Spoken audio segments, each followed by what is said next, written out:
ನಮಸ್ತೆ. ನಾನು doctor Latha Damle, chief scientific officer at ಅಟರ್ಮಿಡ್ ಫಾರ್ಮಸ್ಯೂಟಿಕಲ್ಸ್.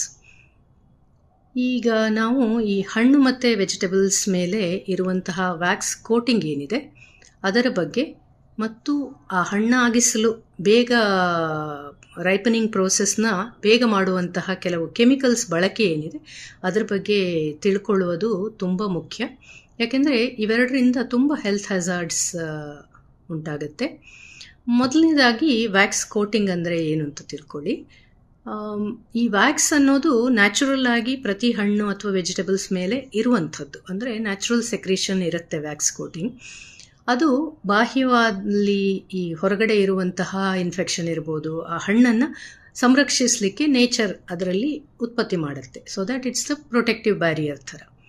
ಆದರೆ ಅದನ್ನು ನಾವು ಹಣ್ಣು ಈ ಹಾರ್ವೆಸ್ಟಿಂಗು ಮತ್ತು ಅದನ್ನು ಪ್ಯಾಕಿಂಗ್ ಟೈಮು, ವಾಶ್ ಮಾಡಿ ಕ್ಲೀನ್ ಮಾಡಿ ಅವರು ಪ್ಯಾಕ್ ಮಾಡುವಂತಹ ಈ ಎಲ್ಲ ಪ್ರೋಸೆಸ್ಸಲ್ಲಿ ಇದೇನಾಗುತ್ತೆ, ಆ ವ್ಯಾಕ್ಸ್ ಕೋಟಿಂಗನ್ನು ಕಳ್ಕೊಳ್ಳುತ್ತೆ. ಆಗ ಆ ಹಣ್ಣುಗಳು ತನ್ನ ಮುಖ್ಯವಾದ ಒಂದು ಫ್ರೆಶ್ನೆಸ್ ಅದನ್ನು ಇರೋದಿಲ್ಲ, ಅಂದರೆ ಅದು ಹಳತಾದಂಗೆ ಕಾಣುತ್ತೆ ನಿಮಗೆ. ಆ ಫ್ರೆಶ್ನೆಸ್ನ ಮತ್ತೆ ಅದಕ್ಕೆ ಆಗೋ ಅಂದರೆ ಫ್ರೆಶ್ನೆಸ್ ತಂದು ಕೊಡಲಿಕ್ಕೋಸ್ಕರ ಅಥವಾ ಇದು ಹಾಳಾಗದೇ ಇರುವಂಥ ಸ್ವಲ್ಪ ಇನ್ನಷ್ಟು ದಿವಸ, ಯಾಕೆಂದರೆ ಅದು ಹಾರ್ವೆಸ್ಟ್ ಆಗಿ ನಮ್ಮ ಕೈಗೆ ಸೇರಬೇಕಾದ್ರೆ ಸ್ವಲ್ಪ ಟೈಮ್ ತಗೊಳುತ್ತೆ.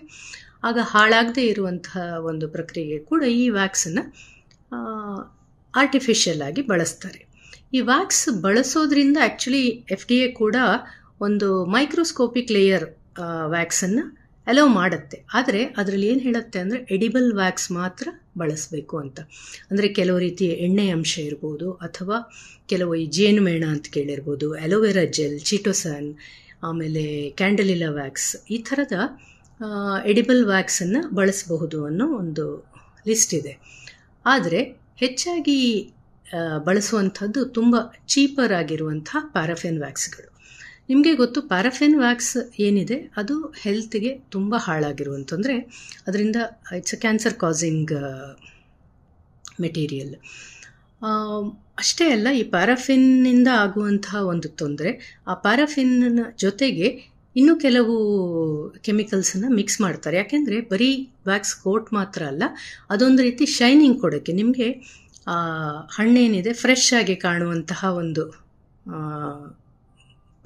ಇದಕ್ಕೋಸ್ಕರ ಕೆಲವು ಕೆಮಿಕಲ್ಸ್, ಎಸ್ಪೆಷಲಿ ಅದರಲ್ಲಿ ಒಂದು ಮಾರ್ಫೋಲಿನ್ ಅಂತ ಇದೆ, ಅದನ್ನು ಬಳಸ್ತಾರೆ. ಆ ಮಾರ್ಫೋಲಿನ್ ಅನ್ನೋದು ಏನಂದರೆ, ನಾವು ಇಂಜೆಸ್ಟ್ ಮಾಡಿದರೆ ನಮ್ಮ ಊಟದಲ್ಲಿರುವಂತಹ ನೈಟ್ರೇಟ್ ಇರುವಂತಹ ಫುಡ್, ಅಫ್ಕೋರ್ಸ್ ನಮ್ಮ ಎಲ್ಲ ಆಹಾರ, ಈ ನಾವು ಪ್ರೋಟೀನ್ಸು ಇವುಗಳಲ್ಲೆಲ್ಲ ನೈಟ್ರೇಟ್ಸ್ ಇರುತ್ತೆ, ಅದರ ಜೊತೆಗೆ ಸೇರಿದಾಗ ಅದು ಇನ್ನೊಂದು ಕಾಂಪೌಂಡ್ ನೈಟ್ರೋಸೋಮಾರ್ಫೋಲಿನ್ ಅಂತ ಆಗುತ್ತೆ. ಅದು ತುಂಬ ತುಂಬ ಡೇಂಜರ್ ಆಗಿರುವಂತಹ ಒಂದು chemical. It's a potential carcinogen, liver damage, kidney damage, ಈ ಥರ ಹಲವು ತೊಂದರೆಗಳನ್ನು ಉಂಟು ಮಾಡುತ್ತೆ ಅದು. ಹಾಗಾಗಿ ಈ ರೀತಿಯ ವ್ಯಾಕ್ಸ್ ಇರುವಂಥದ್ದು ಬಳಸಬಾರ್ದು. ಆದಷ್ಟು ಲೇಬಲಿಂಗ್ ಮ್ಯಾಂಡೇಟ್ರಿ ಮಾಡಬೇಕು. ಅಂದರೆ ವ್ಯಾಕ್ಸ್ ಕೋಟ್ ಮಾಡ್ತಾರಾ, ಮಾಡಿದರೆ ಯಾವ ರೀತಿಯ ವ್ಯಾಕ್ಸ್ ಕೋಟ್ ಮಾಡ್ತಾರೆ ಅಂತ ಹೇಳೋದು ತುಂಬ ಮುಖ್ಯ. ಅದ್ರ ಜೊತೆಗೆ ಇದರಿಂದ ಹೇಗೆ ತಪ್ಪಿಸ್ಕೋಬೋದು ಅಂದರೆ, ಮೇಯ್ನ್ ನಾವು ಎಸ್ಪೆಷಲಿ ಸಿಪ್ಪೆ ಜೊತೆಗೆ ತಿನ್ನುವಂತಹ ಈ ಆ್ಯಪಲ್ಲು, ಇಂಥದ್ದು ಸಪೋಟ ಇರ್ಬೋದು, ಈ ಥರದ ಹಣ್ಣುಗಳನ್ನು 3W ಅಂತ ಹೇಳ್ತೀವಿ. ಅಂದರೆ wipe, wash and soak in warm water. ಬಿಸಿ ನೀರಲ್ಲಿ ಚೆನ್ನಾಗಿ ಅದನ್ನು ತೊಳೆದು ಬಿಸಿನೀರಲ್ಲಿ ಸ್ವಲ್ಪ ಹೊತ್ತು ಅದನ್ನು ಇಟ್ಟು ಈ ಎಲ್ಲ ಒಂದು ವ್ಯಾಕ್ಸ್ ಕೋಟಿಂಗ್ ಕಳೆದ ಮೇಲೆ ಯೂಸ್ ಮಾಡೋದು ಬೆಟರು.